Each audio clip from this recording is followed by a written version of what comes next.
m'appelle Jérôme Martin, je suis professeur à Saint-Denis depuis 15 ans, j'habite Saint-Denis depuis 9 ans, je suis homosexuel, je préfère me qualifier de PD.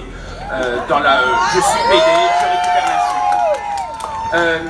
Je fais partie du collectif Irrécupérable qui a été fondé l'année dernière, dont un des angles d'attaque c'est évidemment la lutte contre l'homophobie, la transphobie, la biphobie, la lesbophobie, l'interphobie, mais sous l'angle de la question de l'instrumentalisation de ces luttes. On fait face à l'instrumentalisation raciste, nationaliste, néocolonialiste, capitaliste de nos luttes LGBT. Un exemple parmi d'autres, vous avez envie de prendre le TGV, va falloir payer très très cher. Par contre, vous allez pouvoir prendre un TGV avec les couleurs arc-en-ciel. Alors c'est super, hein, il faut dire chouette, il y a les couleurs arc-en-ciel sur le TGV. Simplement, on a cette semaine le community manager de la SNCF qui explique à quelqu'un sur Twitter que c'est pas grave si les pauvres ils peuvent pas prendre le TGV, puisque de toute façon ils peuvent pas acheter la dernière version de l'iPhone, c'est authentique. C'est la même semaine qui commence par un article indiquant que le nombre de suicides chez les salariés de la SNCF est en train d'atteindre celui d'Orange il y a quelques années. Mais soyons contents, on a de l'arc-en-ciel sur nos TGV. Les luttes qui sont des luttes antiracistes, anticapitalistes depuis Stonewall sont réappropriées comme il le faut et il faudrait applaudir dès demain en disant bravo. C'est un exemple parmi d'autres. Je pense ne pas avoir besoin de citer aux habitants de Saint-Denis la question de la réappropriation raciste, de la lutte pour la laïcité, des luttes féministes, des luttes sur les LGBT-phobies. Vous savez ça mieux que moi. Je voudrais simplement témoigner d'une chose, c'est qu'il y a quelques années, j'ai été agressé en tant qu'homosexuel à la sortie du métro Alésia. Quelques semaines après, j'ai aussi été agressé dans le Marais en sortant d'un bar homo. J'ai fait une nuit aux urgences, j'ai été 10 jours d'ITT. Mes plaintes, les 2 fois, n'ont pas été prises.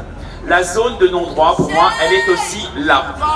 Et quand on vient parler de zone de non-droit uniquement à propos des banlieues, en oubliant que le non-droit, il est dans le démantèlement complet du service public, dans les moyens de plus en plus réduits à l'éducation, à la santé, allez faire un tour aux urgences de l'hôpital de La Fontaine pour voir ce que c'est. Quand on parle de zone de non-droit uniquement pour dire le non-droit c'est à cause des habitants et pas à cause d'une république qui est censée être égalitaire, ça me met en colère. Quand on nous dit que l'homophobie c'est uniquement dans les banlieues, non pas pour lutter réellement contre l'homophobie dans les banlieues, mais pour simplement avoir un prétexte supplémentaire pour taper sur les banlieues, parce que lutter contre l'homophobie aujourd'hui c'est cool. Ça vous permet d'être d'extrême droite et de paraître cool. Donc on ne parle même pas de la gauche soi-disant républicaine et universaliste. Quand on fait ça, on oublie de dire tout ce qui a déjà été dit, qu'il faut une semaine à la ministre en charge de l'affaire pour rendre un hommage à Vanessa Campos, tuée au bois de Boulogne. Une semaine, c'est ça que vaut la vie d'une femme trans en France pour les politiques. Une semaine.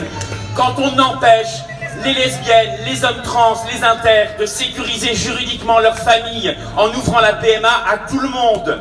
Quand on empêche les personnes trans un changement d'état civil sans juge, sans flic, sans psy.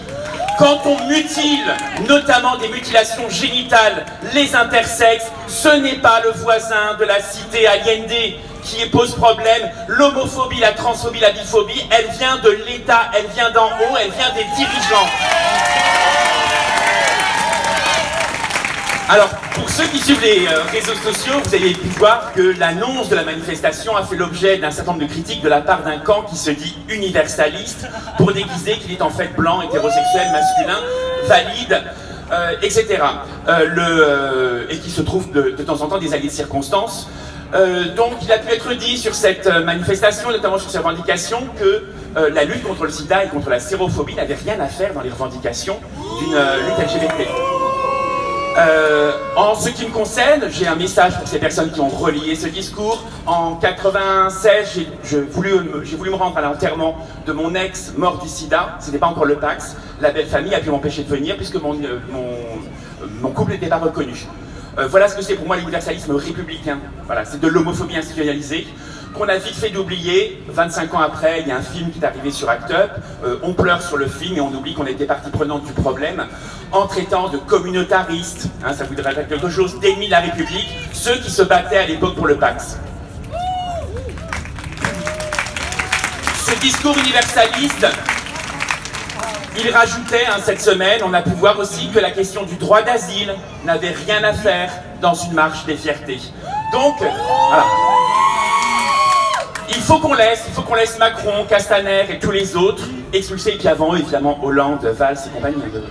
Ça n'a pas commencé avec eux. Mais il faudrait qu'on les laisse, expulser des gens vers la mort. On a parlé tout à l'heure de 50 personnes trans qui vont être expulsées, malades du sida dans des pays où ils ne pourront pas avoir accès au traitement. C'est illégal. On nous parle de zone de non-droit, mais c'est illégal. La loi oblige à accorder des papiers à ces personnes. Quand on sait que pour beaucoup de personnes, ce sont des personnes trans qui vont être expulsées au Brésil, ça donne aussi une image de ce qui va pouvoir leur arriver actuellement avec le fasciste brésilien arrivé au pouvoir et adoubé par Emmanuel Macron, parce que la défense des droits humains, ça ne sert que si on peut dire du mal de certains pays musulmans.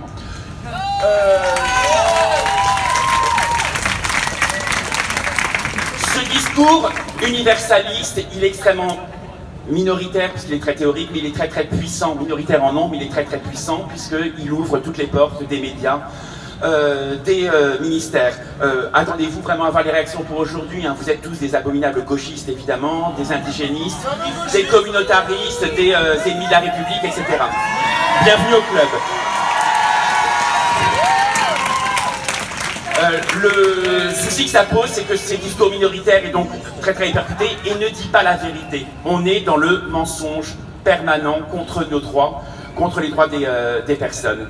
À cet égard, je pense qu'il y a vraiment un enjeu pour l'ensemble des organisations, pas uniquement les associations militantes, activistes de terrain, locales, mais vraiment pour toutes les grandes associations qui ont signé notamment cette charte, à assumer enfin pleinement ce que ça signifie d'avoir signé cette charte. Il faut vraiment qu'il y ait une remise en cause communautaire sur un certain nombre de discours et de pratiques. Ça ne veut pas dire banaliser l'homophobie, la transphobie, la biphobie en banlieue. On en a eu un exemple avec le discours de Femmes en lutte 93. Ça signifie ne pas faire en sorte que ça ne soit qu'un prétexte, que les gens qui se sont foutus de nous pendant des années, qui nous ont laissé crever du sida sans jamais rien faire alors qu'ils étaient au pouvoir, viennent prendre prétexte aujourd'hui du fait que c'est un peu à la mode de lutter contre l'homophobie pour avoir un prétexte en plus pour discriminer. Une dernière chose, je voudrais vraiment remercier les organisateurs de la manifestation de Saint-Denis-Ville-au-Cœur. Un grand bravo. Bravo aux graphistes pour l'affiche qui était vraiment très très très belle. Un grand merci à Majid Bessaouden et aux personnes de la mairie de Saint-Denis qui ont aidé à soutenir. Et à propos de la mairie de Saint-Denis, j'ai aussi un message au maire.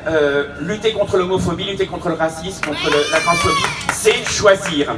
C'est choisir. En janvier dernier, la mairie de Saint-Denis, même si nous l'avons interpellé avec d'autres associations, a choisi de soutenir un colloque organisé par ces universalistes dont j'ai parlé. Dans le texte d'appel de ce colloque soi-disant universaliste, on lisait clairement que l'islam était en tant que tel contraire aux droits humains, et que les études sur le genre, accrochez-vous aussi, les études sur le genre, c'est-à-dire le discours dont souffrent sans cesse les femmes musulmanes à Saint-Denis et ailleurs, et les hommes musulmans aussi, notamment les mères musulmanes qui doivent à nouveau faire face à une campagne de stigmatisation qui va leur interdire potentiellement l'accompagnement en sortie scolaire, alors que leur priorité c'est d'accompagner leurs enfants, alors que leur priorité dans ce choix, ce sont des femmes qui se battent pour que les bailleurs sociaux réparent les ascenseurs qui sont en panne depuis des semaines pour que les bus puissent passer un peu partout dans Saint-Denis. Ce sont ces femmes qui sont l'incarnation des luttes pour l'égalité républicaine qu'on est en train de pointer du doigt. Et à côté de ça, ce que ce colloque pointait du doigt, c'était les études sur le genre, comme un danger pour la société, pour la famille. C'est-à-dire exactement le même discours que la manif pour tous. C'est-à-dire un discours qui s'est incarné au Brésil avec l'interdiction de la sociologie à l'université. Non, monsieur le maire de Saint-Denis, la démocratie, ce n'est pas soutenir d'un côté les bourreaux et de l'autre côté leurs victimes. Il faut choisir.